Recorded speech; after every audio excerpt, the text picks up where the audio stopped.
एक सड़क के किनारे एक बोरी पड़ी होती है। बोरी में 3-4 कुत्ते लगे होते हैं, उसमें से नोच-नोच कर कुछ खा रहे होते हैं।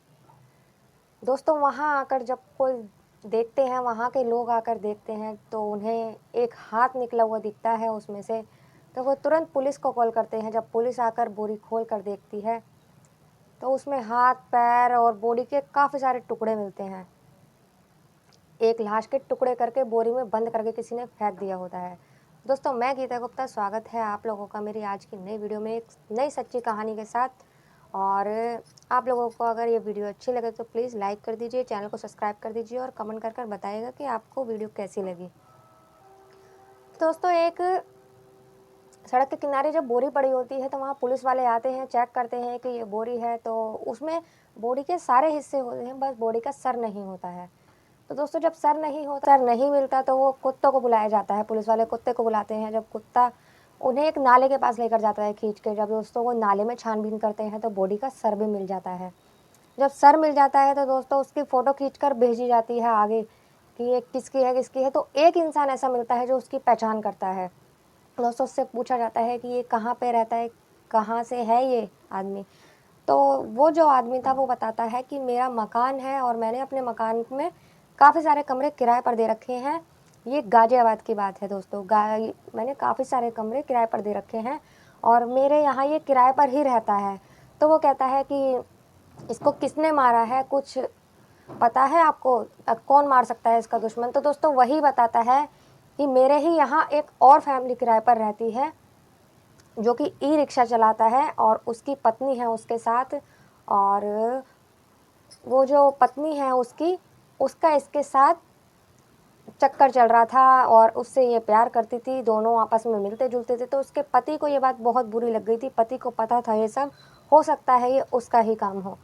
तो दोस्तों पुलिस वहाँ पर जाकर पूछताछ करती है। जब पता चलता है कि वो जो ई रिक्शा चलाता है, और उससे जब पकड़ती है उसको तो पता करती है दोस्तों।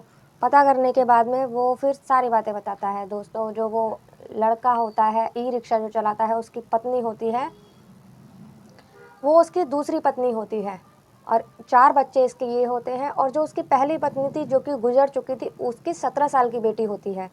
तो ऐसे करके उसके 5 बच्चे होते हैं। जो उसकी 17 साल की बेटी होती है वो काफ़ी समझदार होती है और बाकी बच्चे सारे छोटे-छोटे होते हैं। तो दोस्तों ये ई रिक्शा चलाता है, बाहर रहता है। तो दोस्तों वहीं पे पड़ोस में एक लड़का रहता था, उससे वो बातचीत करती है हमेशा। बातचीत करते-करते दोस्तों उससे प्यार करने लगती है और इन दोनों के बीच में रिलेशन बनने लगते हैं। दोस्तों ऐसा ही होता है, उससे मिलती रहती है। तो दोस्तों एक दिन उसकी जो बड़ी बेटी होती है वो उसे देख लेती है। बड़ी बेटी देख लेती है तो उसके पिता जब आते हैं खाना खाने, तो वो अपने पिता को बोलती है कि वो जो अपने पड़ोस में जो लड़का रहता है, जो अंकल आदमी रहता है ना, उससे माँ बहुत गंदे तरीके से रहती है, उसके साथ अच्छी-अच्छी बातें नहीं करती। दोस्तों वो 17 साल की लड़की थी, तो 17 साल का बच्चा तो सब कुछ समझता ही है। वो अपने पापा को सब सारी बात बताती है कि बाबूजी ऐसी-ऐसी बात है। तो उसके अपनी बेटी की बात पर वो ज़्यादा वो नहीं करते।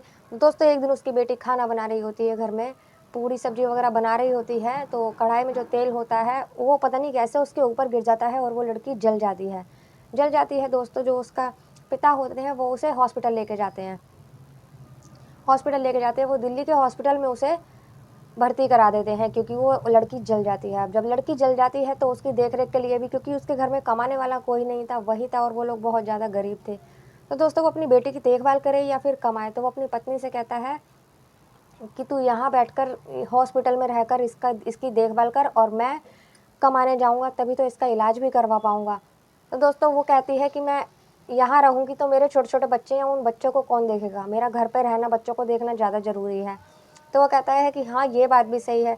तो दोस्तों वो कहता है, उसे ये पता था कि वो उससे बातें करती है, उसके पति को ये नहीं मालूम था कि इसका उससे इतना वो चल चुका है, रिलेशन भी चल रहा है इसका उसके साथ। तो वो उससे कहता है कि जो तेरा दोस्त है, जिससे तू बातें करती है पड़ोस में, उसको बोल दे, वो बच्चों का घर पर ध्यान रख लिया करेगा या वो आकर कुछ दिन रह लेगा घर पे और तू हॉस्पिटल में आ जाया कर इसे देखने के लिए। तो वो कहती है ठीक है।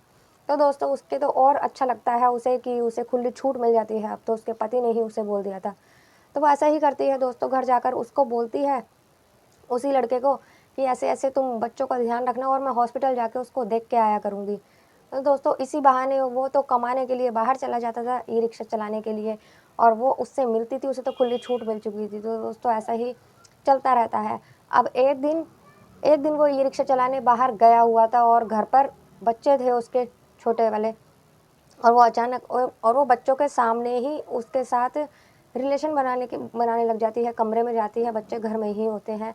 तो दोस्तों वो आती है, एकदम से उसका पति आ जाता है, वो देख लेता है।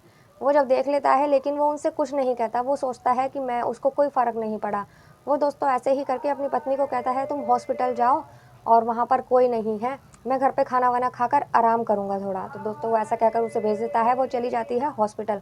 हॉस्पिटल जाने के बाद में दोस्तों जब रात हो जाती है वो घर पर ही रुकता है, उस दिन वो नहीं जाता और घर पर ही आराम करता है। जब रात हो जाती है तो वो उसके कमरे में जाता है, उस लड़के के चुपके से उसके कमरे में जाता है दोस्तों, क्योंकि वो उससे जान पहचान थी, वो भी खोल देता है गेट।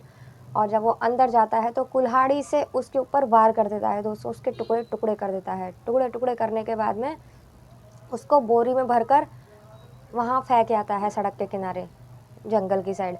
जब फेंक आता है तो दोस्तों वहाँ जो बोरी मिलती है, पुलिस वाले उसकी छानबीन करते हैं, पुलिस वालों को बोरी मिलती है। जब उससे पूछताछ कराई जाती है तो वो सारी बात बता देता है। वो बता देता है कि मैंने इसको मारा है और इसका चक्कर मेरी पत्नी के साथ चल रहा था। तो उसने पुलिस वाले बोलते हैं कि तू अपनी पत्नी को क्यों नहीं मारा, तो तेरी पत्नी का भी तो वो था। तो कहता था नहीं, मैं इसे कैसे मार देता, ये मेरी दूसरी पत्नी थी, मेरी पहली पत्नी मर चुकी थी, ये दूसरी पत्नी है मेरी, अगर ये भी मर जाती तो फिर मेरे से कौन शादी करता, इसीलिए मैंने इसे नहीं मारा और मैंने उसे मार दिया। तो दोस्तों पुलिस वाले कहते हैं अब तू भी तो जेल चला जाएगा, इससे अच्छा उसको नहीं मारता, अपनी पत्नी को छोड़ देता, कुछ भी कर सकता था। लेकिन उसने ऐसा नहीं किया, उसे मार के दोस्तों उसे सज़ा हो जाती है, उसे पुलिस ले जाती है, अरेस्ट कर लेती है और पत्नी जो होती है वो अकेली रह जाती है। अगर पत्नी सही नहीं है तो वो कहीं और भी चक्कर चला सकती है।